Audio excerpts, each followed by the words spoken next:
De forma urgente vamos a dar realce a algo que ha generado indignación en la ciudadanía, que está muy sensible con todo lo que tiene que ver con respecto a los niños y que es algo realmente que nos preocupa a todos, como padres, como ciudadanos, como seres humanos, como personas responsables.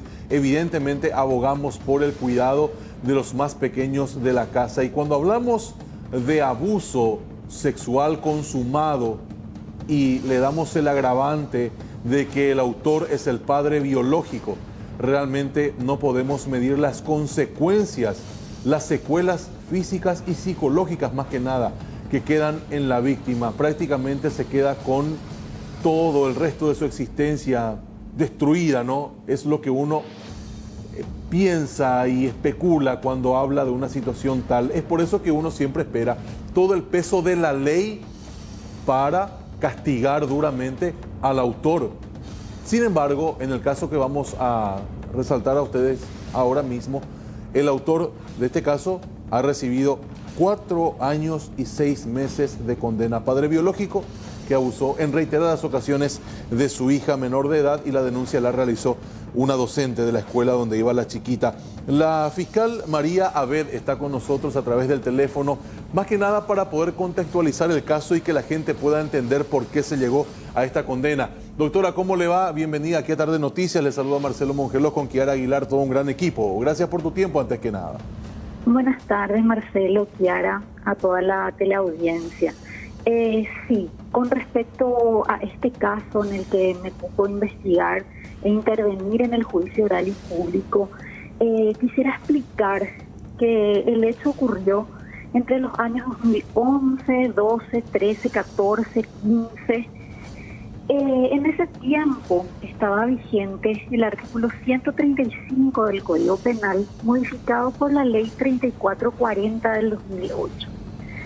Esta ley sancionaba este tipo de conductas con una pena privativa de libertad de hasta 3 años o multa nada más. El abuso sexual en niños consistente en tocamientos, manoseos, que es el caso en cuestión. En este caso no hubo coito. Este mismo artículo, en su siguiente inciso, elevaba la pena hasta 5 años en los casos en que fuera el padre biológico, en el caso de que el hecho hubiera ocurrido en varias ocasiones y en el caso de que la víctima haya sido maltratada. Por último, ahora el siguiente inciso mencionaba que ante la existencia de más de un agravante, la pena máxima que se podría aplicar era de 6 años. Esa es la razón por la cual este señor, el hoy condenado, fue sancionado con una pena privativa de libertad de 4 años y 6 meses, que es más o menos la 3/4 parte de la máxima, ¿verdad?, que se le podría aplicar. Obviamente yo entiendo la indignación de la ciudadanía, porque es poco, ¿verdad?, 4 años y medio para una persona que manoseó en sus partes íntimas a su hija biológica. Pero simplemente contextualizar y aclarar que nosotros, tanto la Fiscalía como el órgano juzgador, el tribunal que aplicó la pena, solamente nos podíamos mover dentro de ese marco. La máxima que se le podía aplicar era 6 años. Felizmente en la actualidad esa ley desde el año 2017 fue modificado ese artículo y hoy en día la pena por tocamientos, manoseos u otros actos sexuales que no impliquen coito va de 4 a 15 años. En caso de coito, la pena se aumenta a 20 años.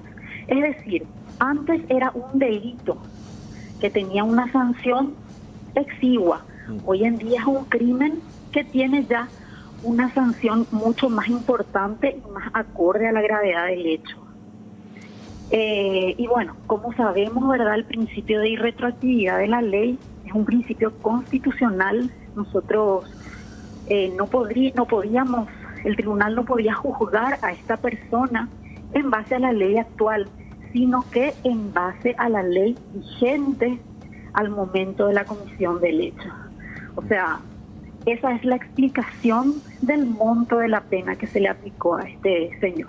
Entiendo, doctora. Desde tu investigación, si mal no entiendo, solicitaste 5 años y 8 meses para este abusador. Así mismo. Así mismo. Ese fue el pedido que yo hice como Ministerio Público.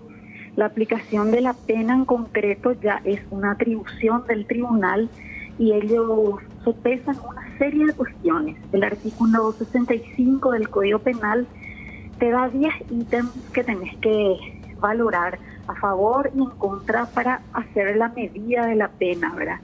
Y por darte un ejemplo, el hecho de que este señor no tenga antecedentes penales, no tenga otro antecedente penal aparte de este, ni por abuso ni por ningún otro hecho tipo robo, hurto, qué sé yo.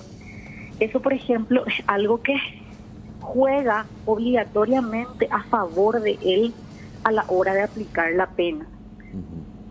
Ahora, doctora, la situación es la siguiente. A mí, por ejemplo, como papá, como comunicador, como ciudadano, realmente me parece muy poco tiempo. Si hablamos de un hecho que fue del 2011 al 2015, 4 años casi sostenido de abusos, ¿no? Pero no se puede darle más castigo porque la ley misma no te lo permite, al menos el código anterior.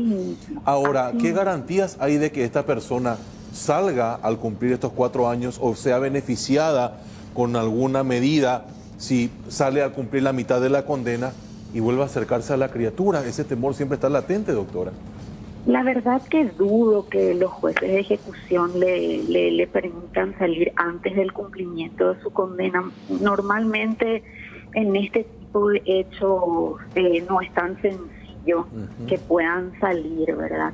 Ahora, por supuesto, una vez que cumpla efectivamente su condena, sí ya va a tener una libertad plena, ¿verdad?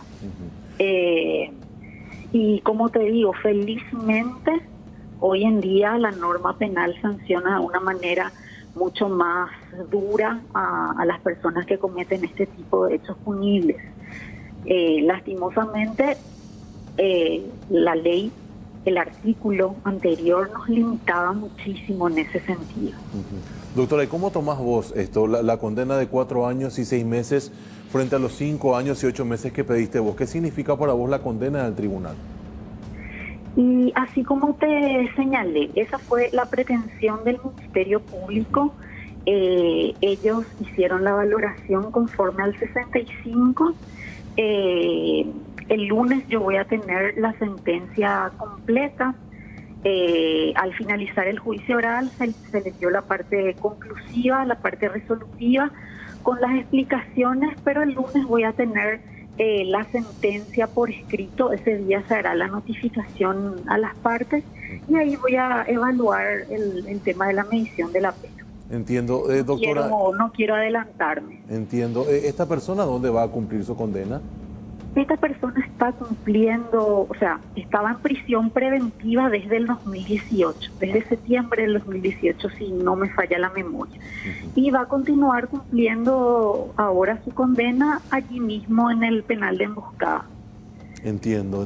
Bueno, y lo que decíamos, doctora, ¿no? Es una vida prácticamente destrozada, en este caso de la víctima, que penosamente pasa a ser su propia hija biológica, y realmente hay vidas que se destruyen en medio de esto, y enhorabuena el hecho de que se haya modificado este código y que por lo menos se haya ya caratulado como un crimen el hecho de abusar a una criatura, y esperamos de que esto no vuelva a repetirse. Yo te agradezco en lo personal por tu tiempo, ojalá que la gente haya entendido el porqué de esta decisión del juzgado, que fue lo que vos solicitaste, siempre respaldados a lo que dice la ley. Muchas veces uno puede tener el ímpetu de investigador, de fiscal y llevar hasta de forma personal el caso, pero la ley siempre es la que rige el castigo que va a tener tal o cual persona, doctora.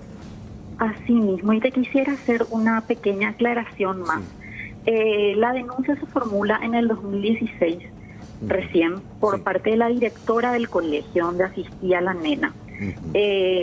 Ella le había manifestado ya antes a la madre, pero la madre no le había creído, no le había dado importancia a lo dicho por la menor. Por eso quería nada más manifestar que la madre también fue procesada en el marco de esta investigación por el hecho de violación del deber de cuidado y de educación.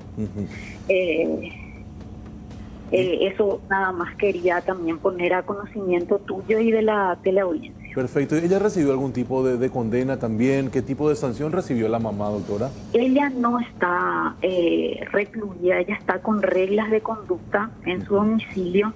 Te quería aclarar, ella es una persona enferma con problemas cardíacos y otras enfermedades de base. Ella se medicaba, o sea, el médico le daba medicamentos, valga la redundancia, sí. Y ella dormía muy profundamente en las noches. Momento que este señor aprovechaba para tener un acceso a la menor sin que la madre se dé cuenta.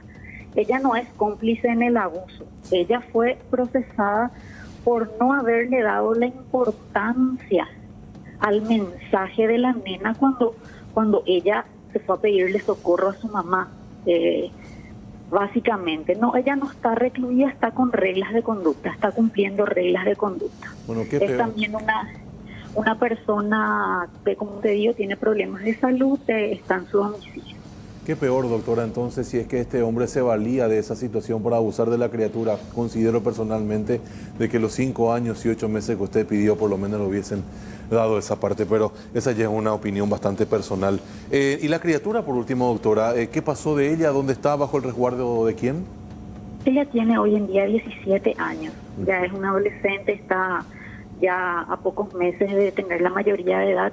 Ella vive con su madre y con sus 2 hermanas y un hermano, todos hermanos mayores. Entiendo, pero de la familia ella fue penosamente la única que sufrió esta situación terrible. Y es lo que se tiene conocimiento, por lo menos. Entiendo. Así. Bueno, doctora, buen resto de jornada, muchísimas gracias por tu tiempo, ¿sí? Igualmente, muchas gracias por el espacio y para poder aclarar un poquito a la ciudadanía que es la ley la que le limitó tanto al Ministerio Público como a los jueces del Tribunal de Sentencia. Es así, doctora, quedó bastante claro. Va a ser hasta cualquier momento, ¿te parece?